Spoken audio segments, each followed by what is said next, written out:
अवधूत चिंतन श्री गुरुदेव दत्त श्री स्वामी समर्थ महाराज की जय। नमस्कार मंडळी, जसं की मकर संक्रांतीच्या सणाला जसं महत्त्व आहे, जसं हळदी कुंकाला महत्त्व आहे, अगदी त्याचप्रमाणे सुगड पूजनाला सुद्धा तेवढेच महत्त्व आहे।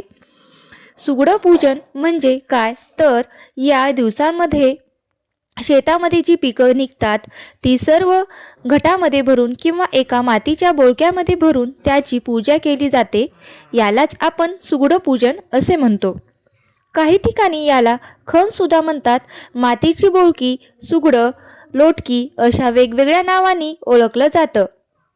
तर आजच्या व्हिडिओमध्ये मी तुम्हाला सुगड पूजन किंवा खणाची पूजा अगदी योग्य व पारंपरिक पद्धतीने कशी करायची याची सोप्या पद्धतीने माहिती मी तुम्हाला सांगणार आहे। त्याचबरोबर ही पूजा कधी करायची, भोगीला की संक्रांतीला, एकूण किती खण आपल्याकडे आणायचे आहेत, ही पूजा कोणत्या वेळेत करायची आहे आणि दुसऱ्या दिवशी या खणाचं किंवा सुगड्याचं काय करायचं अशी संपूर्ण माहिती मी तुम्हाला आजच्या व्हिडिओमध्ये देणार आहे। त्यासाठी हा व्हिडिओ शेवटपर्यंत पहा, जास्तीत जास्त लोकांपर्यंत शेअर करा आणि त्याआधी आपल्या चॅनलला सबस्क्राईब करा, जेणेकरून तुम्हाला नवीन नवीन माहिती बघायला भेटेल। लहान लहान बोळकी, बऱ्याच भागामध्ये याला खण म्हणतात। संक्रांतीच्या दिवसामध्ये हे खण तुम्हाला बाजारामध्ये सहज मिळून जातील। काही ठिकाणी काळे तर काही ठिकाणी तांबड्या मातीचे सुगड घेतलं जातात।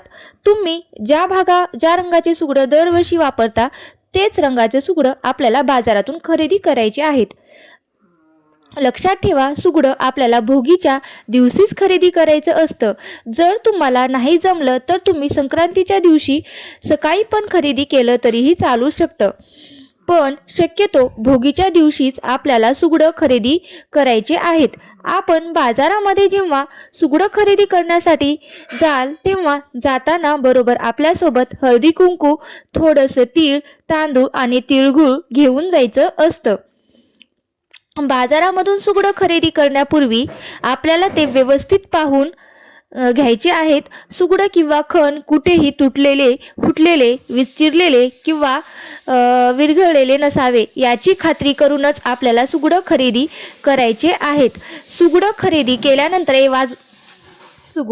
केल्यानंतर हळदी कुंकू लावून त्या सुगड्याची पूजा करायची असते। आधी सुगड्यांना हळदी कुंकू लावायचं आणि त्यात थोडे थोडे तीळ, तांदूळ, तिळगुळ टाकायचे आणि नंतर मग ते सुगड आपण घरी घेऊन यायचं। कारण प्रत्येक वर्षी संक्रांतीला आधी नवा कोरा खण पूजायचा असतो, त्यामुळे दरवर्षी संक्रांतीला आपल्याला नवीनच सुगड किंवा नवीनच खण खरेदी करायचे असतात आणि मग घरी आल्यानंतर आपल्याला पुन्हा एकदा ते खण स्वच्छ पाण्याने धुवायचे आहेत। काही ठिकाणी धुतले जातात तर काही ठिकाणी धुतले जात नाहीत। जशी तुमच्याकडे पद्धत असेल त्यानुसार तुम्ही करू शकता। पण आपण बाजारामध्ये सुगड खरेदी केल्यानंतर नवे कोरे खण पुजलेले असतात, त्यामुळे आम्ही पुन्हा एकदा धुवून त्याची पूजा करतो। काही जण भोगीला पण सुगड पूजन करतात आणि काही जण संक्रांतीच्या दिवशी सुगड पूजन करतात। तुमच्याकडे जशी पद्धत असेल त्यानुसार तुम्ही करू शकता। भोगीच्या दिवशी सुगड पूजन आणून तुम्ही हळद कुंकू लावून तिळगुळ टाकून पूजा करून ठेवू शकतात आणि संक्रांतीच्या दिवशी त्यामध्ये ओसा भरला तरीही चालू शकतं किंवा भोगीच्या दिवशी तुम्ही ओसा भरलं तरीही चालू शकता। आता सुगड पूजन करायचं आहे त्या दिवशी सकाळी लवकर उठून स्वच्छ अंघोळ करून आपल्याला सूर्यदेवाची पूजा करून घ्यायची आहे। कारण मकर संक्रांतीचा सण हा सूर्याला समर्पित आहे। सकाळी एका तांब्याच्या भांड्यामधून सूर्याला जल अर्पण करायचं आहे, म्हणजेच सूर्याला अर्घ्य द्यायचा आहे। हळद कुंकू वाहून पूजा करायची आहे। सूर्याला नमस्कार करायचा आहे। ओम सूर्याय नमः, ओम आदित्याय नमः, ओम भास्कराय नमः असा एखादा कुठलाही मंत्र म्हटला तरीही चालतं। असं केल्यानं आपल्याला निरोगी आयुष्य लाभतं, उत्तम तेजाची प्राप्ती होते, दीर्घायुष्य लाभते आणि त्यानंतर मग आपण रोजची देवपूजा करून सुगड पूजन करू शकतो। देवापाशी जागा असेल तर आपण तिथेही पूजा मांडू शकतो। त्याचबरोबर दुसऱ्या ठिकाणी सुद्धा तुम्ही पाट मांडून ही पूजा मांडू शकता। ही पूजा सकाळीच करायची असते। पाठावरती नवं कोरं वस्त्र टाकून सर्वात आधी आपण दिवा लावून घेतला. दिव्याची हळद कुंकू अक्षदा लावून फुलं वाहून पूजा करून घ्यायची. दिव्याला नमस्कार करायचा. त्यानंतर कोणतीही पूजा आपण गणपती बाप्पांच्या पूजनाशिवाय करत नाही, म्हणून गणपती बाप्पाची पूजा त्या पहिल्यांदा करायची. गणपतीला मी अभिषेक करून घ्यायचा. नसेल तर तुम्ही दुधाने पाण्याने स्वच्छ अभिषेक करून घ्यायचा. गणपतीची पण हळद कुंकू अक्षदा फुलं वाहून पूजा करायची. गणपती बाप्पांना नमस्कार करायचा. त्यानंतर सुगडं मांडण्यासाठी आपल्याला पाठावरती सुगडं छोट्या छोट्या तांदळाच्या राशी करायच्या आहेत. त्यावरती हळद कुंकू लावायचं आहे आणि सुगडं त्या आधी आपण धुवून घेतलेलं आहे ते स्वच्छ पुसून घ्यायचं. त्यानंतर आपण सुगड्यांवरती हळदी कुंकवाचे नाम ओढायचे किंवा सुगड्यांना फक्त हळदी कुंकू लावलं तरीही चालतं. हे सुगडं खरेदी करताना घरातील प्रत्येक सुवासिनीचे 5 सुगडं म्हणजेच 1 मोठी बोलकी आणि 4 छोट्या बोलक्या अशा प्रकारे 5 खरेदी करायच्या. आता तुमच्या घरात किती सुवासिनी आहेत त्यानुसार तुम्ही खरेदी करू शकता. आता तुमच्या घरामध्ये किती सुवासिनी असतील त्या प्रत्येकाचे 5-5 सुगडं 1-1 पंथी अशा प्रकारे आपल्याला घ्यायचं. 2 सुवासिनी असतील तर 10 सुगडं 2 पंथ्या अशा प्रकारे खरेदी करू शकतो. काही जण 7 पण सुगडं घेतात, 1 देवाचं आणि 1 तुळशीचं. म्हणून आपण काही जण या 5 पैकी 1 तुळशीजवळ ठेवतात, 1 देवाजवळ ठेवतात. काही जण तुळशीचे वेगळीच अशी 5 सुगडे पण घेऊन येत असतात. तुमच्याकडे जशी पद्धत आहे त्यानुसार तुम्ही खरेदी करू शकता. सकाळीच आपल्याला देवघरातील पूजा झाल्यानंतर आपण लगेच ही पूजा करून घ्यायची. अगदी 5-6 मिनिटात होते. अशा पद्धतीने खणांना हळदी कुंकवाची बोटे लावून घ्यायची. आता तांदळाच्या प्रत्येक राशीवरती आपल्याला असं 1-1 सुगडं ठेवून घ्यायचं आहे. आणि संक्रांतीच्या दिवसामध्ये तिळगुळाला खूप जास्त महत्त्व आहे. त्यामुळे सर्वात आधी आपल्याला त्या खणामध्ये थोडेसे हळदी कुंकू टाकायचे आणि नंतर तिळगुळ टाकायचे आहेत. नंतर तांदूळ टाकायचे आहेत. ज्या आपण फळभाज्या घेतली असतील त्या सर्व या सुगड्यामध्ये भरून घ्यायच्या आहेत. या सर्व दिवसांमध्ये जी पिके निघतात त्या सर्व भाज्या या घटामध्ये भरल्या जातात. आता या ठिकाणी ऊसाचे बोरं, गाजराचे तुकडे, तुरीच्या शेंगा, वाटाण्याच्या शेंगा, गाजराचे तुकडे, बोरं, ऊसाचे कांडे, भुईमुगाच्या शेंगा आणि हुरडा, याला ज्वारीचं कणीस असंही म्हणतात. हे ज्वारीचं कोवळं कणीस त्यामध्ये घातलं जातं. त्याचबरोबर या ठिकाणी काही जण हरभऱ्याची ओली घाटे पण आपल्याकडे घेतले जातात. पण ते मिळाले नाहीत तर त्याबरोबर तुम्ही आंब्याच्या ओंब्या, पावटा, तिळाचे लाडू हे सर्व साहित्य पण संक्रांतीच्या दिवसामध्ये या सर्व भाज्या अगदी तुम्हाला सहजपणे मिळून जातील. तुम्ही या घेऊ शकता आणि त्या साहित्य नसेल तर तरीही चालू शकतं. काही सगळं साहित्य असं नाही. मी असं 1-1 करून त्या सुगड्यामध्ये सर्व भाज्या भरून घ्यायच्या. अगदी तुम्ही सोप्या पद्धतीने या सर्वांचे बारीक बारीक तुकडे करून, म्हणजेच ऊसाचे बारीक छोटे छोटे तुकडे, गाजराचे छोटे छोटे तुकडे, घेवड्याच्या शेंगा अशा सगळ्या बारीक बारीक करून तुम्ही हे सर्व सुगड्यांमध्ये भरू शकता.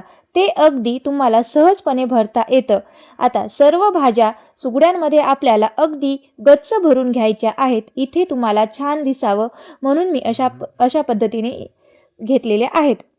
ज्या नवीन लग्न झालेल्या मुली असतात त्यांना याबद्दल फारशी माहिती नसते, तर त्यांच्यासाठी तर ही खूपच उपयोगी माहिती आहे.